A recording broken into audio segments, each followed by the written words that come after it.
Hey everyone, welcome to day 2 of Barry Jeffrey Week, 7 days of Barry Jeffrey, and I hope you enjoyed my spoiler-free review of Star Wars Rogue One yesterday, and today I've got my spoiler-filled review of Star Wars Rogue One, and it is going to be spoiler-filled, so if you haven't seen the film, please go see it and come back here and watch this spoiler-filled video.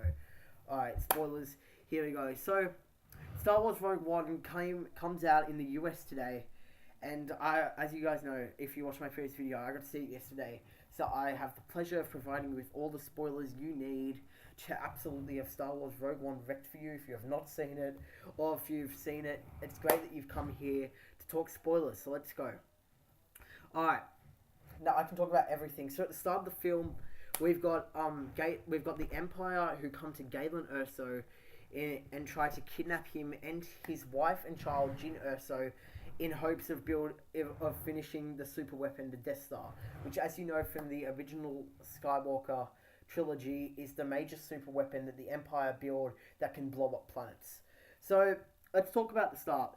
When there is this really impressive shot. It's in the trailer where the Krennic's Imperial shuttle is skyrocketing through the air, and it pans over the sky and the ground. It's a beautiful shot. I thought that cinematography was especially well done. I really appreciated that by Gareth Edwards and his cinematographers working on the film. I thought that the amount of emotion in that short space of time, similar with The Force Awakens, I feel like the opening of Rogue One is very strong. I feel like the emotion given to Galen Erso and Jyn Erso especially during that scene was very strong. The chemistry was very good between the characters. We're also introduced to Galen Erso's caring nature. His wife actually gets shot in this scene at the very start. Jyn Erso witnesses it, and we get to see him be there by his wife's side when she's dead, caring for her. I really feel like that bring out the best in Galen Erso, and that really showed what a caring father he was and how much he loved Jyn and his family. Okay, so basically, Jyn Erso gets captured, and she manages to escape with the help of the rebels, Cassian Andor, and then she is transported with Cassian Andor back to the rebel base on Yavin 4, where she is informed that the Empire are building a major super weapon, and because her father worked on it, she can help them stop it. So, this is where it gets interesting.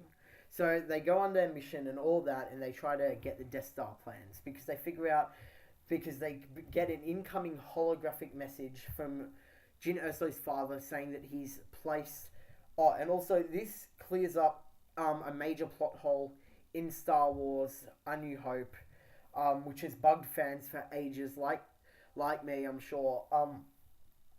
So Galen Erso planted that small reactor that could have been blown up, and it was very well hidden. That's what they used in Episode 4 to blow up the Death Star. So I thought that clearing that up, that it wasn't just a plot hole. I'm sure it was back then, but Galen Erso actually put that in so the rebels could blow up the super weapon if it got complete, which it would have. They couldn't prevent that. So the rebels could end up blowing that up. So I thought that was very smart how they added that into the film.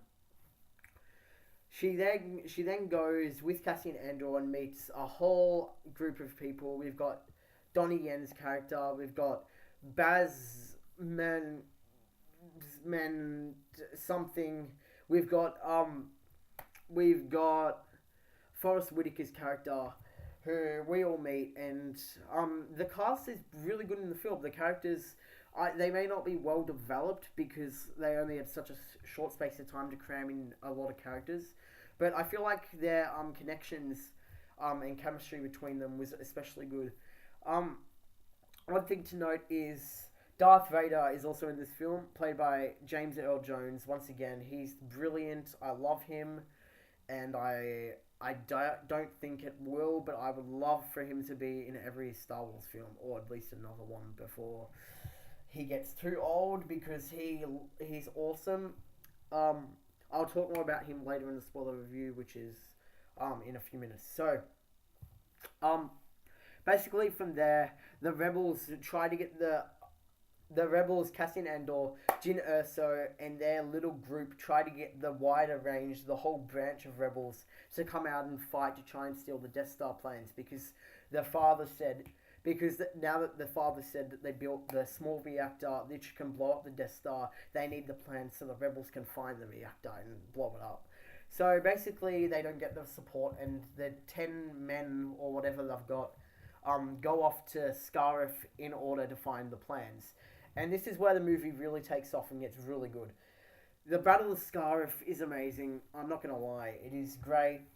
It is a lot better than the battle on Takodana from The Force Awakens.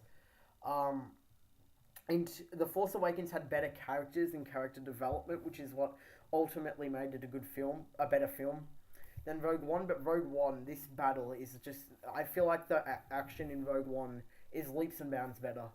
We're introduced to awesome new stormtroopers. We got shore troopers, we've got death troopers, and we've got the old original stormtroopers from A New Hope in the original Skywalker trilogy, which is just great, and it's a great callback to fans. So basically, Director Krennic and all of his Empire Imperial stormtroopers try to stop the rebels, but in the end, the rebels end up securing the plans and transmitting them to I think it's another calamari race that they end up transferring them onto.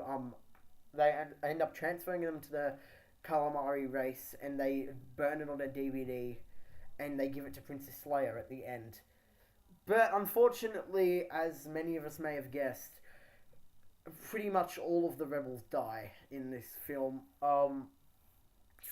Jyn, Cassian, Donnie Yen's character, they all die. Cassian Andor and Jyn Erso die by the Empire shooting the Death Star at Scarif in order to wipe out the entire planet, as they feel like it's the only way to stop the rebels from getting the plans and transmitting them. Little do they know the rebels already had done that. Krennic is dead because he's on the planet as well. And then we get to the very end, where we get to see Darth Vader track the rebel ship, and he's trying to get the plans. And there is this awesome scene at the end of the film where Darth Vader gets his lightsaber and just flips out, killing all of these rebels. And it's pretty funny because there's a rebel who's banging on the door, really wanting to let him through because he knows that Darth Vader's going to rip him in half. But he does get ripped in half.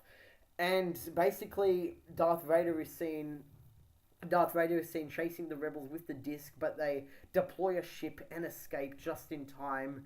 And then we get to see them hand the disc to Princess Leia with the rebel planes on there.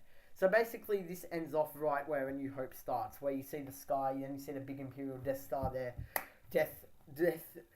Star Destroyer, sorry. And they're tracking down the rebels. That's how this film ends. And this is just... This was an experience like Star Wars The Force Awakens was.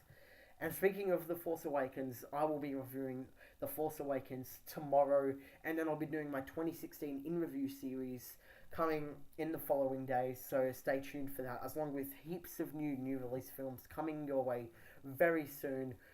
Hopefully, I will get to give them to you as soon as possible. And if you like this, you can click subscribe down there to not miss any more of my week of Barry Jeffrey videos. And make sure to just subscribe anyway. It's free, whatever. And you get to see all my upcoming videos and my new release videos and new release movie reviews. So, yeah, make sure you subscribe for that. Thank you guys so much for watching. You guys are the best. And just always remember, may the Force be with you all.